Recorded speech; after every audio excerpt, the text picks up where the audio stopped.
Heathrow Airport better watch out because I am landing within 24 hours for one purpose and one purpose alone, ladies and gentlemen. It is 1:03 a.m. right now. I don't know if you can tell. It is what it is. My point is that there has been a lot of talk around the Nothing Phone 1, okay? And so what I want to do with concrete evidence is tell you exactly why this is probably the worst release of this year. I'm kidding. Calm your tits. Relax. Okay. I would never actually do that, but I will be breaking down exactly why it's probably not something that myself might pick up that's garbage grammar. After midnight, my grammar goes down the drain, guys. I'm sorry. Now, Nothing starts off with some crazy marketing tactics, like they're using words like revolutionary, okay? Revolutionary device, kind of similar to OnePlus did. Relax, we're going to water down the specs in just a little bit, but when you say revolutionary, I think iPhone, Apple, okay? That's what I think. Apple, iPhone, this was revolutionary. Z Flip and the Z Fold, those were revolutionary devices. There's only one thing that Nothing can do after having seen these specs. There's only one thing they can do right now that is still kind of left to mystery that would make it a revolutionary device. Something that we haven't seen done before. And I'll get into that. So if you like videos like these, make sure to smash the subscribe button. On this channel, we do unboxings, tech reviews, and lifestyle stuff. Although I haven't really done anything lifestyle, it's not really worth watching. But if you're into that kind of stuff, make sure to smash that subscribe button and also hit the like button if you like this video. Smash the dislike if you dislike this video, and let me know in the comment section below how I can improve. On with the video. The most recent information drop we've had kind of gives us the price range for this phone, and we kind of expected it to be under $500, especially after seeing the specific spec sheet. There's nothing that stands out. The cameras, the processors, these are all things that have been used before. I mean, they're using Samsung and Sony cameras. The chip they're using, the Snapdragon, or is it a Qualcomm something 785? I don't know, give a damn. But it's been used in a lot of Chinese phones specifically, like the Honor and the Xiaomi's and all of that. The point is that we've seen the tech before a lot of times, and there isn't anything that makes this compete with the likes of the iPhone 13 Pro Max or the S22 Ultra or even the S22 Plus. I mean, this is probably the closest competitor that I want to put this up against is the Google Pixel 6. That was the same price point. We're talking $500, but the Pixel 6 did have that revolutionary factor. We're talking the new Google Smart Tensor chip, something like that. It was pretty cool. It was a pretty fast phone. I mean, we reviewed it on this channel. The photos were really good, specifically the nighttime photography. That was phenomenal, okay? And so that phone, the Google Pixel 6, had the camera down, and the processor was also very, very good. So the Snapdragon 778G processor, I mean, these are all the phones that have this same exact processor. And as you can probably tell, these aren't really mainstream in America. They're more worldwide, different types of phones. So that kind of, and of course, we have the 778G Plus. This is the specific one. So this is using the Plus that we saw on the Honor 70 and the Motorola Edge 30. And of course, the Nothing Phone 1. If you were to hand me this spec sheet and just tell me to just observe my expression, I wouldn't be excited to say. I would just be, okay, what do you want me to do? Like this isn't, there's nothing that specifically stands out. The front facing camera is good, the back facing camera is good. And when I say good, they're good, okay? They're not going to be bad. They're good cameras. Can it compete? No, it can't compete with this.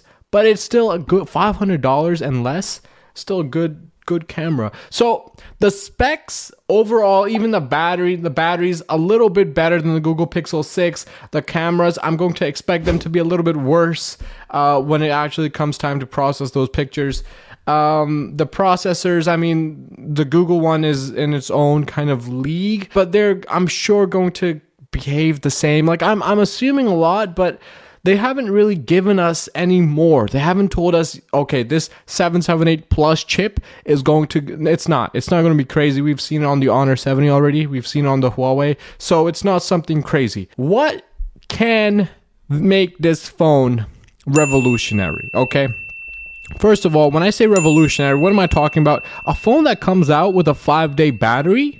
That's revolutionary, fam. If someone can do that, that's a revolutionary phone. A phone that can charge in the air, okay, or in like a certain space, not wireless, like you just put it in you have it in a certain space and it's charging. Okay, we're talking revolutionary, okay? Those kinds of new things are revolutionary. Things that are practical, not just gimmicks, but actual real practical things. And with the Z Flip 1, I'd say the Z Flip original, like it was for me for a bit of a gimmick. I'm not gonna lie, that was a bit of a gimmick for me, just because of all the damages that people were reporting. Like just trying to use the phone in everyday life would damage that device. But with the Z Flip 2, not the 2, the 3, sorry, that I've reviewed for like an entire year on this channel, that thing did not break. That thing was actually practical. The flip, the portability, the one I had was the Z Flip 3 in Phantom Black. The portability was amazing. I traded it in already and I'm waiting for the Z Flip 4. Like that's got me excited. But that was a revolutionary device, and so you have all these other manufacturers trying to jump on. So just to break it down, that's what I think is revolutionary, something new, different, and practical, okay? Now with the Nothing Phone 1, the only space that's kind of left for something that can be kind of revolutionary, at least for me, is the back. This thing they call the glitch. Is it the glitch or the glyph? Wait, what is it? Like, look at all these words. Brilliant, perfected, exceptional, beautiful, powerful. Damn, okay, they're using words, man. They're using words. and like I said, like I'm just going to find the glitch. I think that's what they call it, this back, basically. That basic back. The point is, like, the build quality also looks really, really good. We're using Gorilla Glass on the back, on the front. The battery is good. Like, it's a good phone for the price, but revolutionary is what we're talking about. And so this is where I kind of see space for it to be a revolutionary device. This back, this glyph or glitch, I'm just going to call it the glitch for the rest of the video. They already have a few things coming out for it. For example, like it can serve as a flash for when you take a photo. Fam, oh damn it, this is the iPhone 13. The S22 Plus also has, and Samsung devices also have an option where you can use the flash as a notification sensor. So if you have it on the table, the flash will flash twice, and that means you just got an email or you have a new notification. I have that disabled because that can get wrong really, really fast. Like, for example, you're just walking in a restaurant and it starts flashing and you just get caught for the booty pics you took 10 minutes back. You know what I mean? Like, you were almost there, out the door, now you gotta serve 5 years. If you don't know what I'm talking about, that's okay. But my point is, on the S22 Plus, the flash was impractical. However, on the glitch, on the Nothing Phone, it can be a little bit more practical. You know, it's not so evasive, and so overall, like, it'll look good. Okay, the flash for notifications, I can see that. That's pretty cool. Another thing they're doing is for specific contacts, there's going to be specific lights. So, for example, if your mom calls, the glyph or the glitch might light up red. And if your girlfriend calls, it might be pink, whatever you want. You know what I mean? So that's also pretty cool. But again, these are like these notification things that we've kind of already seen before on things with curved displays like the S22 Ultra, the Note devices, you know, for different callers, different notifications. The edges will light up in a different color, kind of letting you know who's calling. So what is it that makes it revolutionary then? You know, okay, so it's cool. What makes that revolutionary for me, again, guys, for me, would be to see that back, that glitch, be fully customizable to the point where you can kind of custom create your own back on the phone. That would just be revolutionary for me. Now, okay, stop, relax, calm your tits. I know, all right, relax.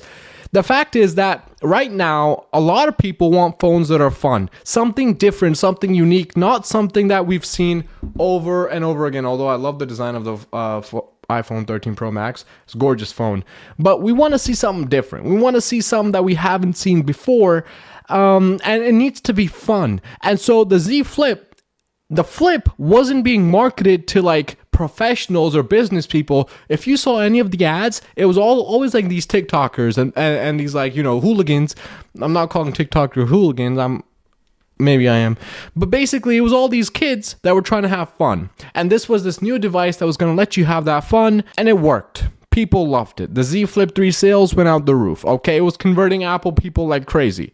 Or it took the record for the most Apple people converted. In order for this to have that same kind of appeal or success, I feel like if that back cover you could customize, or you're feeling blue one day, you want to have a blue back, or you can individually customize the LEDs because these are individual LEDs in these panels, that would be really, really cool. And so the Nothing Phone 2 would kind of build on that with a lot more LEDs, and some could be, quieted down, some could be on. So you don't need to have a back of your phone that's like fully LEDs everywhere. That's a bit too much, but you could have that full customizability, maybe even run like a mini animation on the back of your phone. Just that fun factor alone, to me, would be revolutionary. So yeah.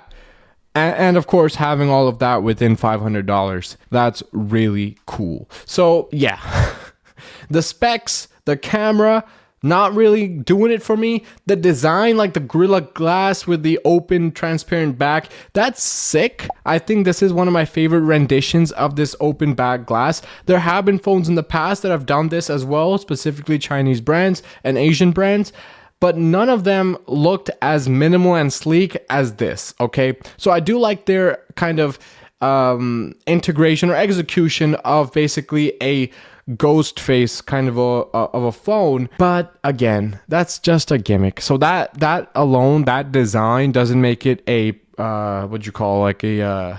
revolutionary device for me. I already kind of explained that. What would make it revolutionary is go a step beyond just notifications and personalizing those notifications into total, complete customization of the back of your phone. That would just be really fun and cool to see. And of course, Nothing Phone 2 will then be requiring to have more LEDs that you could also now customize to do whatever you wanted them to do. That would just be really cool. But yeah, aside from that though, to be completely honest, I don't really see the hype. Maybe it's just because I'm in the wrong market. I mean, maybe it's just because the phones that I go after are much more expensive, and so I expect a lot more. For example, the Z Flip and the Z Fold. Like, yeah, now we're paying $1,000, $3,000, but I expect a lot more from those phones, and that to me makes them much more revolutionary. But what we're dealing with here, I just feel is a little bit more of a fun device, not so revolutionary, just fun, okay? It does seem to be a good device. I mean, if we know anything about Nothing, from the Nothing Ear all the way to the to the CEO who was in OnePlus, and I mean, I just finished reviewing a few OnePlus devices. I have one here. This is the 9 5G, so the OnePlus 9 5G. I mean, these are phenomenal phones. These are very, very good phones. And this is 1 year old now, and it's still absolutely proper. So they make good phones. You can kind of rely on this being another good phone. But is it a revolutionary device that deserved all the hype it got? Not doing it for me. But let me know what you guys think in the comment section below. Is this the next best thing? Do you wish it came to the United States? Do you want to see it on this channel? Let me know. And I might even travel to Heathrow. Listen, let's say it like this. Okay, let me end with this. If the back becomes fully customizable, I'm talking you can do whatever you want to the LEDs and make them your own. Your boy's in Heathrow. All right, you understand me? I'm in front of the pop-up shop and I'm cashing out. You know what I'm saying? That's all I'm saying. All right, that's all I'm saying. It is. It's 1:20, guys. I don't know what happens to me after midnight. Something happens. But anyways, until next time, take it easy. Peace.